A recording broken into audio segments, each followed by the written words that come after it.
ये देखते हैं उनके बयानात जो छप रहे होते हैं, ये जो इंटरव्यूज़ वो दे रहे होते हैं टेलीविज़न पे, वो जब देखते हैं तो वो एक इंतहाई 180 डिग्री का जो है उसमें तजाद होता है। मेरे सामने एक बयान पड़ा, एक वज़ीर का फरमा रहे अनकरीब आवाम को सस्ती चीनी मिलेगी, और आगे लिखा है पाकिस्तान हर फोरम पर भारतीय बर्बरियत सामने लाता रहेगा। सर, भारत को कोसने से पहले अगर हम ये देख लें कि हम खुद अपने अवाम के साथ क्या कर रहे हैं। पेट्रोल बहरान हुआ, चीनी बहरान हुआ, उसकी रिपोर्ट फाइल हुई, उसके बाद जो मरकजी किरदार तो नहीं, बहरहाल एक किरदार थे जहांगीर तरीन साहब, वो बैरून मुल्क जाकर के अपने फार्म हाउस में बैठे हैं। एहतसाब की यहाँ बातें हो रही हैं। सर, किसका एहतसाब होगा? वो तो वहाँ बैठे हैं। यहाँ पेट्रोल शॉर्ट हो जाता है, चीनी वालों को कोई पता नहीं चलता। सुप्रीम कोर्ट कह रही है, चीफ जस्टिस कह रहे हैं, मेरे सामने पड़ा है बयान के अदविया साज इदारों का बहुत बड़ा माफिया, हुकूमत में फैसला करने की हिम्मत नहीं। चीफ जस्टिस, कंपनियां खाम माल की खरीदारी के नाम पर सारा मुनाफा बाहर भेज देती हैं। ड्रग रेगुलेटरी अथॉरिटी क्या कर रही है? मैं ये बात, मुझे कोई दिलचस्पी नहीं है कौन क्या कर रहा है, कितना सवा सत्यानाश होगा, क्योंकि I can expect anything now. ये ढलान पे गाड़ी है जिसकी ब्रेकें फेल हो चुकी हैं, जिसका स्टीयरिंग कोई उखाड़ के ले जा चुका है, खत्म। ये इकोनॉमियां शिकोनॉमियां, अखलाकियात देखो, आपका हाल तो देखो, किधर खड़े हो। और मैं कहता हूं वेस्ट में वो खंजीर हराम है, उसमें मिलावट नहीं होती। जिसने खाना है खाए, उसको पता है कि ये खोता नहीं है। आप हलाल में पानी इंजेक्ट करके, भाई मैं जो कह रहा हूं वो भाई वो छोड़ो, बस सोच लो, कहो कि हाँ ये बात बेसिकली अच्छा 10-15% तो ठीक ही बकवास कर रहा है। I was not expecting any miracles और एनी वंडर्स एट ऑल।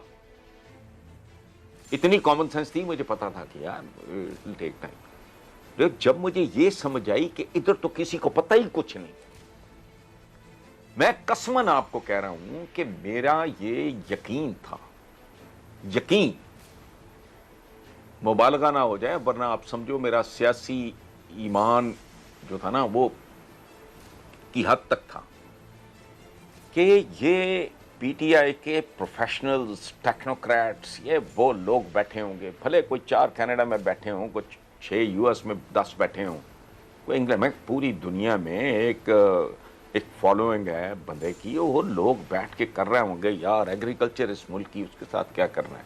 हम चपड़ कनातियों की तरह रुई बेच रहे हैं, कॉटन एक्सपोर्टर, मत ये कपड़ा बनियाने चड्डियां बेच रहे हैं।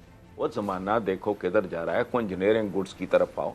मेरा ख्याल था एक काम बड़ा आला हो रहा होगा, बैठे होंगे लोग, इनको सारी अब ये कह रहे हैं कि ये बेड़ा गर्क कर गए हैं। वो मुझे तो भाई घर बैठे, मैं तो सोशलाइज करता ही नहीं, मैं तो मिलता जुलता हूं ही नहीं लोगों से, तब भी मुझे घर बैठे पता था कि सूरत हाल क्या है।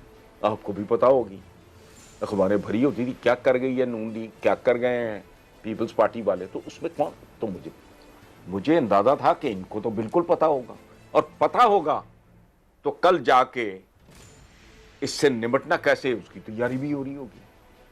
आई was such a bloody fool, I was an idiot. घर बैठे ही मैंने अज्यूम कर लिया कि ये हो रहा होगा। ये कौन है? इस मुल्क का यही तो अजाब है, खुलफाए राशिदीन का तो इनकी नापाक जबानों पे नाम, इन्हें कोड़े मारने चाहिए, उनके नाम लेते हैं। दूध आपका केमिकल से बनता है, वहां मुहज्जब दुनिया में गायें दूध देती हैं, यहां मरे हुए जानवरों की अंतड़ियों से ऑयल बनता है, जिसमें खाने बनते हैं। ये चौकों चौराहों पे ये जो बर्गर मर्गर बन रहे होते हैं, क्या कर रहे हो आप इस एनवायरनमेंट में? रोड में 15 साल एक पूरी नस्ल, प्राइमरी पे फोकस करो, बंद करो यूनिवर्सिटियां बनानी, तो सब्सिडियां देने वाले भी वो, तो लेने वाले भी वो, तो आप सिंगल आउट करके 1, 2, 4, 10 नाम निकाल के, वो तो विलन ही नहीं है आपके। ये प्रॉब्लम है हम लोगों का। चोरों को छोड़ो, चोरों की मां का जिक्र करो। आपकी हर गवर्नमेंट जुल्फकार अली भुट्टो के बाद उसे आपने कातिल कह के, वो था नहीं, मैं उस बहस में नहीं पड़ रहा, उसको सजाए मौत दी, किसी को जरूरत हुई कहे कि इसने बाहर जायदाद बनाई है, बाहर इसने ये किया है, को सरे महल लिया है, ये एमन फील्ड है इसका, या इसके नेकलेस की कोई दास्तान है बेगम नुसरत भुट्टो, बताएं। उससे पहले मैंने पहले भी मिसाल दिए दिन, ये तो कल्चर ही ताबा है। ज़ियाउल हक ने ये कल्चर पैदा किया। भुट्टो की बेटी, मैं कोई एडमायरर नहीं हूं किसी का, याद रखें मेरे हीरोज कुछ और हैं, एक ही हीरो है मेरा, वो इसलिए कोई इश्यू नहीं है। बच्चे थे, बेवकूफ थे, जज्बाती थे, नारे सुने, इंप्रेस हुए, भुट्टो के लिए जेल भी काट दिया, ससाद बंद, मैं जेल प्लान। अच्छा, वो बात में समझ आ गई। बेनजीर 86 में बाहर आई है, उसको तो करप्शन की ये भी सीखा नहीं पता होगा, जिस तरह का उसका बैकग्राउंड था। यहां जब लैंड की है, मेरे सामने की बात है। एक मेरा बहुत ही प्यारा यूनिवर्सिटी का मरहूम दोस्त, वो पंजाब का अहम तरीन आदमी, मेरे सामने की बात है। एक शाहिद नवाज था जो बाद में ओवरसीज का वो हेड रहा है, एक दफा एमपी हो, फिर उसने कहा कि यार ये एमपी तो कुछ भी नहीं होता, तो फिर ओवरसीज का उसको पता नहीं एमडी या चेयरमैन लगा दिया गया। मेरे सामने उन्होंने वो पीटे बाकायदा, बीबी if we get an opportunity तो please make sure that we can make some money. ये तो आदमी पैसे का पॉलिटिक्स रह ही नहीं गई, ये तो सिर्फ पैसा है, आप वरना हम जलील हो जाएंगे। ये कल्चर बनाया। फिर ये कल्चर किसने बनाया? 3 प्लॉट ले लो, ये जर्नलिस्ट को कभी सुना था? ये तो नसीब में लिखा हुआ, मैं तो इतराफ कर रहा हूं आपके प्रोग्राम, मेरे तो माथे पे लिखा है मैं उल्लू का पट्टा हूं, खत्म।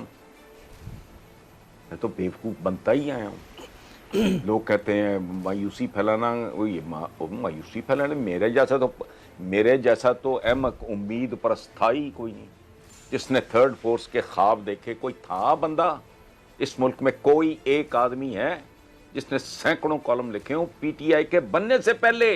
आपसे ज्यादा कौन जानता है कि पाकिस्तानी अवाम ने 72 सालों से इस एक काम के अलावा कुछ नहीं किया। हमारे पेट पे अल्हम्दुलिल्लाह आज भी पत्थर ही बंधा हुआ है। ये तो अल्लाह का शुक्र है हमारी हुकूमतें हैं जो अलल्ले तलल्ले जो है वो झेल करके और चली जाती हैं।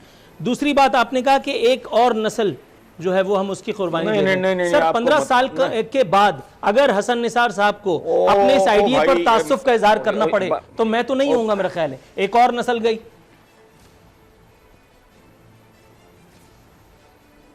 नहीं, आप तो फिर होंगे। मुझे अपना पता है 15 साल बाद कि मैंने डेफिनेटली नहीं होना, और मैंने अपने प्रोग्राम में कहा था कि मेरी कब्र पे जूते मारना। आपने दोनों बातें गलत की हैं। पेट पे पत्थर जैसे हमारे बंदे, ये आवारगी, बदमाशी, गुंडागर्दी, अवाम दुश्मनी का नतीजा है। पेट पे पत्थर बांधना ग़ज़वा खंदक की सुन्नत है। You need to have a cause, you have to be focused. पत्थर बांधना है